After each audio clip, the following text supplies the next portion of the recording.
कुछ समय तक मैं कलम लिए बैठा रहा, बेमूड और खोया-खोया सा। समझ में नहीं आया कि क्या करूँ? क्या लिखूँ और लिखने के पहले क्या सोचूँ? ज़रा इस परिस्थिति पर गौर फरमाइए। एक अजीब चीज़ है, ऐसे क्या लिखना ये मालूम है, लेकिन वो कलम से उतरता ही नहीं। कमरे के दरवाजे से गुजरते हुए व्यक्ति अंदर दिख पड़ते हैं, किंतु भीतर आने का साहस नहीं करते। भीतर वाले उन्हें अंदर बुलाते नहीं, शायद उन्हें कमरे में ना आना नहीं करते। उसी प्रकार विचार कमरे के दरवाजे से झाँक जाते हैं, अंदर क्या है? ये अंदाज़ से टटोल जाते हैं, लेकिन भीतर आना या तो पसंद नहीं करते या उन्हें वैसा साहस नहीं होता। मैं भी उन अड़ियल विचारों को अंदर आने का विशेष आमंत्रण नहीं देता। किंतु उन विचारों की सूरतें देखकर मुझे एक गए गुजरे ज़माने की याद आ गई। जब मैं कॉलेज का एक लड़का था, तब एक महान व्यक्ति से मेरा स्नेह हो गया। वह सचमुच का था या झूठ का था मैं नहीं कह सकता, लेकिन यह सही है कि मेरे दिमाग में एक ख़याली नशीली धुन जमी रहती। अब होते-हुआते एक बात यूँ पैदा हुई कि उसने मुझे काफ़ी झमेले में डाल दिया। वो ये कि उसके व्यक्तित्व की चंद बातें, कुछ ख़यालात, कुछ रवैयात, कुछ तर्ज़ो-अंदाज़, कुछ तौर-तरीके मुझे पसंद नहीं आए।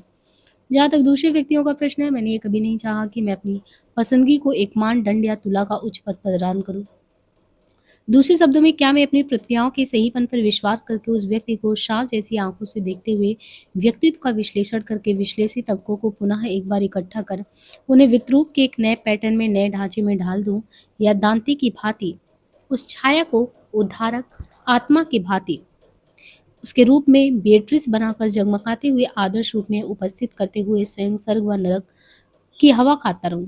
संक्षेप में, मैं आलोचनात्मक भावना को प्रधान मान किसी तटस्थ बौद्धिक टीले पर खड़े होकर दुनिया को देखूं, या स्नेह के भीतर पाए जाने वाले सहज विश्वास को किसी विशाल श्रद्धा का रूप देकर जीवन की परम उपलब्धि को प्राप्त करूं।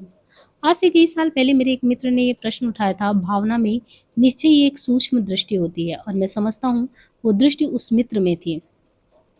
बुझे हुए ज्वालामुखी वाले व्यक्तित्व कीर्ति की पेंशन लेते हुए भले ही अपने को धन्य मानते रहे, छोटी सी एक सजग चिंगारी उस बुझे ज्वालामुखी से निसंदेह बड़ी तो है ही, वो उसे चुनौती भी देती है। तो उस मित्र ने उस श्रद्धेय किंतु बुझे ज्वालामुखी का एक ऐसा विद्रूप चित्रण किया कि मैं हैरत में रह गया। मैंने उसे कहा, तुम्हारे आवेग से लगता है तुम उन्हें बहुत चाहते हो। उसने कहा, बिल्कुल, यही मेरी मुश्किल है। क्योंकि मेरा ख्याल है कि मैं उनके व्यक्तित्व के हर एक पहलू को सहज भाव से पहचान जाता हूँ, इसलिए उन पर मुझे अधिकार जताने की भावना होती है। यह निराधार है। इस व्यक्ति में कुछ ऐसा चमत्कार, कुछ ऐसा समोह और कुछ इतनी उष्मा है कि मन उनके चारों ओर मडराता है। लगता है कि बस हमेशा उसके साथ रहा जाए और कोई ऐसी विसंगत बात ना हो जो हमारे संबंधों में झोल डालती हो। मन करता है कि उनका कोई बड़ा काम कर दिया जाए, अपने हाथ से उनके लिए कुछ तो अच्छा हो। लेकिन इस भावना के बावजूद मन उनका होकर नहीं रह सकता, इसलिए कि आकर्षण की किरण चतुर्दिक प्रसारित होते हुए भी उस व्यक्ति के भीतर ऐसा कुछ है जिसे आप खोट कह सकते हैं। वह सरल और भोलापन तो उसमें है ही नहीं। इसके विपरीत हर इच्छित कार्य या चाल को न्यायोचित ठहराने के लिए भाव विचारों का मायावी इंद्रजाल तानने का उसका कुछ इतना बड़ा मांदा है कि लगता है कि उसके आसपास जो तमाम मित्र मंडली जमा रहती है, वह उसकी सक्रिय दलाली के सिवा कुछ नहीं करती। और वह दलाली काहे की?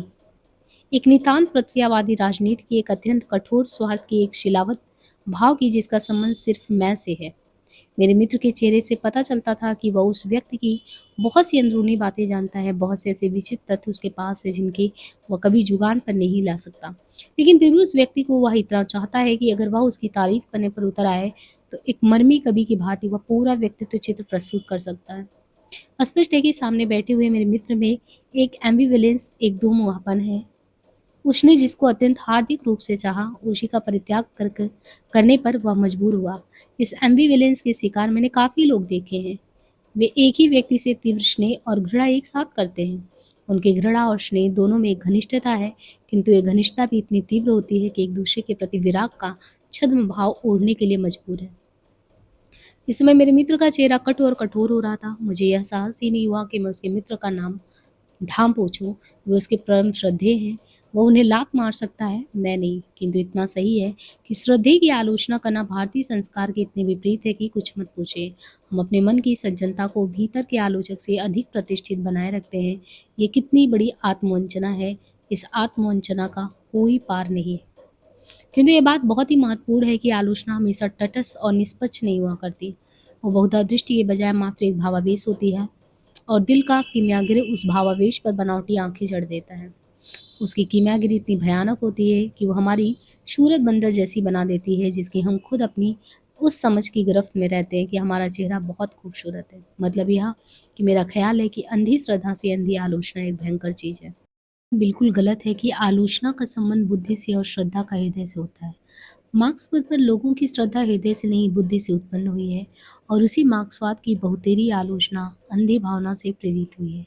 किंतु इस सिलसिले में मैं ये भी कह दूं कि किसी भी व्यक्ति पर एकात्म श्रद्धा गलत है, चाहे वे अपने माता हो या पिता। पहले वे मनुष्य हैं, उनका अपना चरित्र है। इस चरित्र को देखने के लिए आवश्यक निर्मल तटस्थ भाव हमें चाहिए। मैंने उनके सामने ये बातें रखी तो उसने दुखी होकर मेरी तरफ देखा। उसने बताया कि हृदय का व्यापार सभी जगह है, युद्ध, ऑपरेशन थिएटर और प्रेम प्रसंग, इन सभी जगह उनके संबंध है। इस समस्या को जरा आप समझिए। इस पूरे प्रश्न के पीछे एक विशेष प्रकार की भावुकता है। इसे आप दार्शनिक भावुकता कह सकते हैं। मैं उस व्यक्ति में व्यक्ति नहीं, किसी गुण, शक्ति या सत्ता का दर्शन कर रहा हूँ। इसी से वह व्यक्ति मुझे प्रिय है। किंतु ज्यों ही उस गढ़ शक्ति को मैं खंडित होते देखूंगा, मैं उस व्यक्ति को छोड़ दूंगा और उस व्यक्ति को ये समझ में नहीं आएगा कि फला फला ने जो अब तक मेरा भक्त था, मेरे यहाँ आना क्यों छोड़ दिया। उसने कहा, मैं मानता हूँ कि यह एक सब्जेक्टिव आत्मग्रह गौरव रवैया है, किंतु वह कितना खूबसूरत है। मित्र के व्यक्तित्व में गुणों की अपेक्षा किए बिना मैं कैसे रह सकता हूँ। उसमें उन गुणों का जो पूर्ण मनोहर समुदाय है, यदि ना होता तो बताइए मित्रता मोहित कैसे हो, उसमें अलग कैसे पैदा हो। यदि एक दूसरे में गुणों की अपेक्षा ना रहे तो मित्रता रह ही नहीं सकती, और चाहे वो जो भी हो। एक विशेष प्रकार के स्नेह का नाम है मित्रता। वो अपने प्रिय के पूरे व्यक्तित्व का आकलन ग्रहण पर टिकी हुई है। मैं उससे दोस्ती की बात नहीं कर रहा हूँ, जिसे आप सिर्फ सामाजिक अर्थ में लेते हैं। मैंने कहा, ये सब यही है, लेकिन भय तो ये है कि कहीं उसके गुणों के आकलन की आड़ में अपनी पसंदगी तो उस यथार्थ पर मैं नहीं थोप रहा हूँ। मानो यथार्थ का ताना-बाना बहुत गहरा और सूक्ष्म होता है, हमें उस यथार्थ का सिर्फ विश्लेषण करके छोड़ देना चाहिए। यदि वह विश्लेषण हमारे अनुकूल नहीं निकले, तो दुखी होने की ज़रूरत नहीं, और सचमुच अनुकूल निकले तो बात ही क्या, वाह वाह! मित्र ने कहा, ये बात हम नहीं मानते।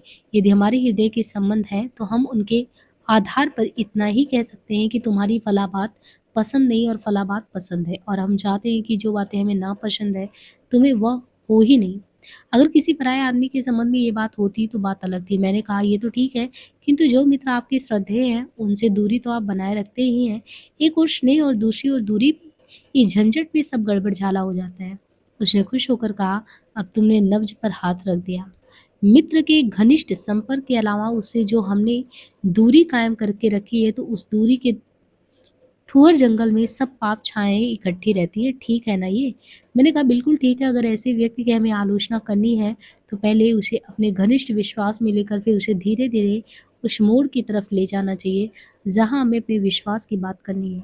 मैंने कहा, मर्मी आलोचना चाहे जितनी निष्पक्ष और बेलाग दिखाई दे, ऊपर से चाहे जितनी कठोर और खुरदरी हो, अंततः उसमें एक बड़ी भारी श्रद्धा होती है, और यह कि मनुष्य में सुधार किया जा सकता है, यह कि मनुष्य अपनी सीमाओं और कमजोरियों को ऊपर उठ सकता है, वह ऊपर उठकर उस विशाल उच्चतर क्षेत्र का भागी हो सकता है जिसे हम संस्कृति, विज्ञान, साहित्य, दर्शन अथवा अध्यात्म का क्षेत्र कहते हैं। इस हृदय व्यक्ति विशेष पर श्रद्धा नहीं है, किंतु उसके सुसुप्त या जागृत सामर्थ्य पर श्रद्धा है कि यदि वह चाहे तो अपने कंधों पर ही चढ़ सकता है। मतलब यह कि इस बुनियादी श्रद्धा के फलस्वरूप इतना सारा साहित्य लिखा गया है।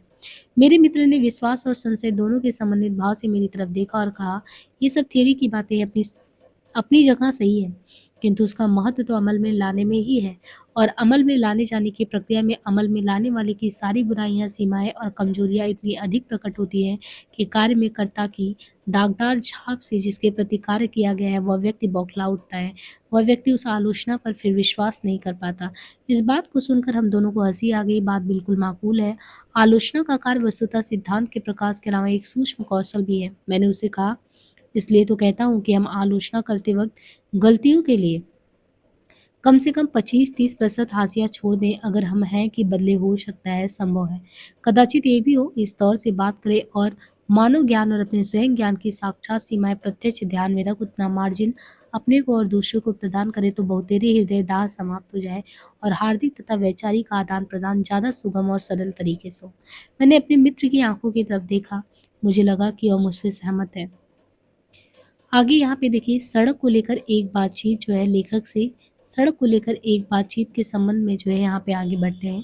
कहते हैं कि इंदौर में मेरे घर के पड़ोस में सेमल का ऐसा विशाल सतभुज वृक्ष था जिस पर हजारों कौवे बैठे रहते। सुबह आगे खुलते ही कौवों की विचित्र काव काव कानों में समा जाती। शाम को जब आसमान की लाली सवलाने लगती तो उनके पुकार में एक अजीब उदास तेजी आ जाती। लगता कि मन के भीतर जो बहुत कुछ दबाए वो सम्मिश्र अस्पष्ट अवघड़ कर कर शब्द स्वर में बाहर एकदम निकलना चाहता है। इन दिनों मेरी हालत लगभग यही है, फ़र्क इतना ही है कि मैं कुछ भिन्न बात करना चाहता हूँ चूँकि मैं कौवा नहीं हूँ। जो नहीं कहा गया वो शाम को घर लौटते वक़्त दिमाग की दीवारों से टकरा-टकरा कर उठता है।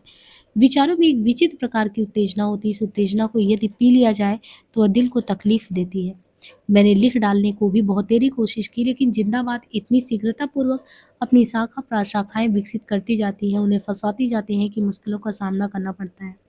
उसके जिंदा विकास की गति के साथ-साथ आकलनशील मन की गति बराबर बनाए रखना बहुत कठिन हो जाता है। यह मामूली अड़चन नहीं है। लेकिन इतने में मेरे एक मित्र आ ही गए। उन्होंने जो कुछ मैं हूँ उसे पीछा छुड़ाने के काम को मैंने मुस्कुरा कर कहा, बड़ा अच्छा हुआ आप आ गए, कुशल तो है? उन्होंने जवाब दिया, मेरी रचना वापस आ गई। मेरे माथे पर बल थे। मैंने चिंतित होकर पूछा, ऐसा क्यों? उन्होंने कागज़ सामने रख दिया। संपादक महोदय ने कुछ पंक्तियाँ निकाल देने का आदेश दिया। रचना बहुत अच्छी थी, वे खुद तारीफ़ कर गए थे। उन्होंने ही माँगी थी इसलिए भेज दी गई। संपादक सज्जन साहित्य कला के एक नेता भी हैं। उनकी बात में एक वजन है, वे गंभीर हैं और कला कमर में समझते हैं। नवयुवकों को प्रोत्साहन देने की दृष्टि से नहीं वरन सभी फसल की मौलिकता और सूझबूझ के कायल होने के कारण वे नई प्रवृत्तियों में रुचि भी बहुत अधिक लेते हैं। उनके विचार मुझे नहीं जमते किंतु फिर भी वे मेरे लिए और मेरे मित्र के लिए आदरणीय हैं। यदि विचारों में मेरा उनसे मतभेद हो जाता तो वो निवेदनीय बात नहीं होती। वो स्वाभाविक ही था। मैंने विषय बदल दिया। मन जैसे कहीं अनावश्यक रूप से घुल रहा था। किंतु मेरे मित्र अजीब आदमी थे। एक अरसे से मैं यही सोच रहा था कि उन्हें डाँट दो। फिजूल मिलते रहने की उन्हें आदत थी। पहले-पहले मुझे भान हुआ कि ये अच्छे आए, ज़रा सगल रहेगा। लेकिन जब उन्होंने अपनी नई कविता का दुर्घटना बताया तो उन पर मैं ज़्यादा क्षुब्ध हुआ। ये सही है कि वे बहुत अच्छा लिखते हैं, उनके साथ मर्ज़ ये है कि वे साहित्यिक दुनिया में रात-दिन रहना चाहते हैं। मेरा स्वभाव या सिद्धांत प्रवृत्ति कुछ ऐसी नहीं है कि जो व्यक्ति साहित्यिक दुनिया से जितना दूर रहेगा उसमें अच्छा साहित्यिक बनने की संभावना उतनी ज़्यादा होगी। साहित्य के लिए साहित्य से निर्वासन ज़रूरी है। यहाँ पे लेखक कहते हैं कि साहित्य के लिए साहित्य से निर्वासन ज़रूरी है, निर्वासन। वे सज्जन साहित्यिक दुनिया की सब खबरें मुझे बेमांगे दे जाया करते। उनकी लंबी-चौड़ी खतों, किताबात, उनके परिश्रम के प्रति सराहना का भाग भी मुझ में है, क्योंकि मैं वैसा नहीं कर सकता। ना मालूम कितनी ही वांछनीय और इष्ट बातें मुझसे नहीं हो पाती। मेरी बेरुखी का मज़ा लेते हुए वह मेरा यार बोला, "वहाँ आपकी बड़ी तारीफ़ हो रही थी।" मेरे मन ने उसे कहा, "कहाँ-कहाँ? बोलो, जल्दी कह डालो।" ज़बान ने उसे कहा, "क्यों, क्या बात है?" उसने गंभीरतापूर्वक जवाब दिया, "नहीं, आपकी वह बात बहुत पसंद आई।" मेरे मुँह से सिर्फ़ इतना ही निकला, "सच?" इतना भाव दबा डालने की मुझे आदत है। ये मेरी बौद्धिक संस्कृति है। इसकी 2 विशेषताएँ, एक भीतर ही भीतर दूसरों की सूक्ष्म अवमानना करना, दूसरी हमेशा अविश्वास लेकर चलना, संशयात्मक बने रहना, दोनों बातें अच्छी हैं। वे मुझे दूसरों से अछूता छोड़ देती हैं, अप्रभावित, अलग और निस्संग। इससे बहुत सी सामाजिक तकलीफ़ों से मैं बच जाता हूँ, किंतु इसमें एक आत्म-विरोध भी है। वो आत्म-विरोध, वो निसंगता जल्दी ही खलने लगती है। मन चाहता है कि संगी साथी रहें, मन उनमें घुले-मिले, आदान-प्रदान हो, मस्ती रहे, नशा रहे। ये सन्निष्ठ जीवन किस काम का? अपने द्वारा तैयार की गई ये निसंगता दुधारी तलवार है। वो स्वयं पर चोट करती है, किंतु मज़ा यह है कि सब कुछ जानने-बूझने के बाद भी निसंगता साथ रहती है और उसे दूर करने की कोशिश भी। अब आप समझ गए होंगे कि मैं अपने इस अवांछनीय मित्र को अपने साथ क्यों हिलकने देता हूँ। लेकिन जब उसने मेरी तारीफ़ की घटना सुनाई तो मेरी उदासी भाग गई, लगा कि मुझे पहचानने वाले लोग भी मौजूद हैं। लेकिन मेरा दोस्त पहले दर्जे का पापी, उसकी बातों से पता चल गया कि वह उसकी खूबसूरती की वंदंती थी, फिर भी मैं खुश हो गया। उसे मेरी इतनी फ़िक्र तो है कि मुझे गंभीर देखकर वो हँसना चाहता है, मुझे दरवाजे से बाहर निकालना चाहता है और फिर अकस्मात अपने मुद्दे पर आ गया मेरा दोस्त। उसने मुझसे पूछा, जो कुछ आजकल चल रहा है नई कविता के संबंध में उसमें अभिरुचि का भी एक रोल है ना? वो काफ़ी हद तक सही भी कह रहा था। कविता के बीच के स्टैन्ज़ा में यदि उसे स्टैन्ज़ा कहा जाए तो बातें आवेश के साथ किंतु साफ-साफ कह दी गई थी कि उस अंश के पूर्व बात रूपक में कही गई थी। अंत में भी एक रूपक सा ही किया गया। दोनों रूपक अच्छे थे किंतु मध्य के स्टैन्ज़ा में भावना ने खुलकर आवेश के साथ प्रकट होना शुरू कर दिया। खुले-खुले धूप भरे गर्म पठार सा वह अंश न केवल बहुत अच्छा था वरन सही भी था। समाज में पाई जाने वाली कुछ अवसरवादी प्रवृत्तियों पर उसमें गहरी चोट की गई थी। बस कविता यहीं कमज़ोर हो गई। अब इसके साथ-साथ एक तथ्य और लीजिए। मेरे एक परम प्रिय मित्र ने आजकल में एक लेख लिखते हुए घोषणा की थी कि नई कविता में हृदय के आवेगात्मक चित्रण, जोश और आवेश का विशेष स्थान नहीं है। हो सकता है कि आधुनिक कविता गहरी ना मालूम हो, किंतु वास्तविकता यही है कि उसमें आवेश को स्थान नहीं। आज की कविता बौद्धिक और आत्मीय है। इस वास्तविकता को मैं स्वीकार कर सकता हूँ, किंतु उसे मैं परिवर्तित जरूर करना चाहता हूँ। मैंने अपने सामने बैठे हुए मित्र से कहा और स्वयं कुछ उद्विग्न होकर जोड़ा, इस आवेश को काट देने के खास मतलब। मित्र ने कहा, बिल्कुल वो कहता गया, जहाँ आवेश स्वभावता नहीं है वहाँ आवेश या आवेग लाना बिल्कुल गलत है। पुरानी कविता यही किया करती थी, किंतु जिंदगी में तो आवेश है। आवेश, उद्वेग, चिंता और क्षोभ है, ये उसे निकाल देने वाला कौन होता है? मैं सिर्फ मुस्कुराया। बाद में मैंने कहा, भाई, पहली बात, नई कविता आधुनिक भावबोध पर चलती थी, स्वीकार है हमें। यहाँ यह मान्यता है कि सबका आधुनिक भावबोध समान है, किंतु ये दुर्घटना सूचित करती है कि आधुनिक भावबोध में वो हिस्सा शामिल नहीं है जो आवेश मूलक है। भावबोध करने वाली दृष्टियां इतनी भिन्न भी हो सकती हैं और होती हैं कि अभिरुचि भी अलग अलग हो जाती है। नई कविता के संबंध में बात करें तो एक अभिरुचि मात्र गद्य सह सकती है, लेकिन आवेश गद्य नहीं है। दूसरी अभिरुचि नई कविता का विन्यास अपनाते हुए भी आवेश यथार्थ को यथार्थ की संवेदना के रूप में प्रस्तुत करना चाहती है, इसलिए कि जिंदगी में वैसी परिस्थितियां हैं। मेरी बात को उसने और अच्छे ढंग से कहा। उसने कहा, ये आवेश दिल में एक खराश पैदा करता है, कड़वाहट भर देता है, इसलिए वो जमता नहीं। ऐसे आवेश को निकाल फेंको, इसलिए कि यह आवेश प्रतीकात्मक रूप से प्रकट नहीं किया गया है। यदि वैसा होता तो सहनीय हो जाता। संपादक को लगा कि यह आवेश व्यक्ति संबंध व्यक्तिगत या आत्मीय नहीं, लेकिन उसे ऐसा क्यों लगा? मैंने तर्क से जवाब दिया, इसलिए कि वह बौद्धिक रूप से भद्र नहीं है। इसमें निर्णायक बात बौद्धिकता नहीं, भद्रता है। कविता में किसी गाली का प्रयोग नहीं किया गया था या कोई अभद्र शैली अपनाई नहीं गई थी। ये भद्रता किसी कस्बे की नहीं, वरन वो बड़ी राजधानी के कुलीन भद्र बरामदों की सभ्यता के कॉम्प्लेक्सेस शेयर करती हैं। ये बड़ी बड़ी प्रांतीय राजधानियां अब दिल्ली जैसे वर्ल्ड कैपिटल में समा रही हैं, कस्बों शहरों की तरफ खिंचते जा रहे हैं। उसकी यह बात कुछ तो समझ में आई और कुछ नहीं। उसने सिर्फ हाँ हाँ किया। मैंने अपनी बात का स्पष्टीकरण करते हुए कहा, नई कविता में दो तबके काम कर रहे हैं। एक वे जो खाते पीते वर्ग के सुशिक्षित लोग हैं, उन्हें खूब अच्छी फुर्सत है, इसका वे सदुपयोग भी कर रहे हैं। उनके महत्वपूर्ण पुस्तकें सुलभ हैं, वे कलाकुशल भी हैं। इनके अलावा उनमें से बहुतेरे वैज्ञानिक दृष्टि भी है। आगे वो कहते हैं कि तुम शहर के या कस्बे के अधपड़ गरीब लोग हो। तुम्हारी परिस्थितियों में जीवन का मानवीय यथार्थ रक्ताल है। तुम एक यंत्रचक में पिस रहे हो, वहां फंसी हुई हालात में तुम मानव संबंध का साक्षात्कार करते हो। तुम्हें क्षोभ और क्षोभपूर्ण यथार्थ के अंकन के प्रति, आवेश के प्रति आग्रह होना स्वाभाविक है। उनमें इस आग्रह को अच्छी निगाह से नहीं देखा जाता। तुम्हारे अपने यथार्थ में तुम न्यायपूर्ण संशोधन चाहते हो। उनके लिए कार्य उनके जीवन संदर्भ से रहित है। अपने को पिसने वाली परिस्थिति और प्रवृत्तियों को उनके नंगे पाशविक रंग में पेश मत करो, ये कला नहीं है। क्या वे ऐसा खुलकर कहेंगे? हरगिज नहीं। ये मूर्ख थोड़ी ही है जो सबके क्रोध का भाजन बने, किंतु वे नई कविता के विन्यास के संबंध में जो अभिरुचि अपनाते हैं वह ऊपर से ऊपर निर्दोष होते हुए उनका प्रयोग वे इस प्रकार करते हैं कि उग्रता मूलक आलोचनात्मक कर्म प्रधान भावना रिस्पेक्टेबल ना बन पाए, वह सड़क छाप ही बनी रहे। अभिरुचि के संस्कार का ठेका उन्होंने ही नहीं लिया है।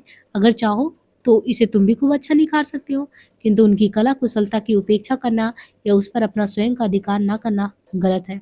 मेरे इस उद्योग वाक्य को मेरा मित्र ध्यान सुनता रहा। उसने सिर्फ इतना ही कहा, हाँ, आपने मेरे दिल की बात कह दी। किंतु वह और भी आगे कहा। उसने मुझसे जो कुछ कहा वह मेरे लिए अत्यंत महत्वपूर्ण था।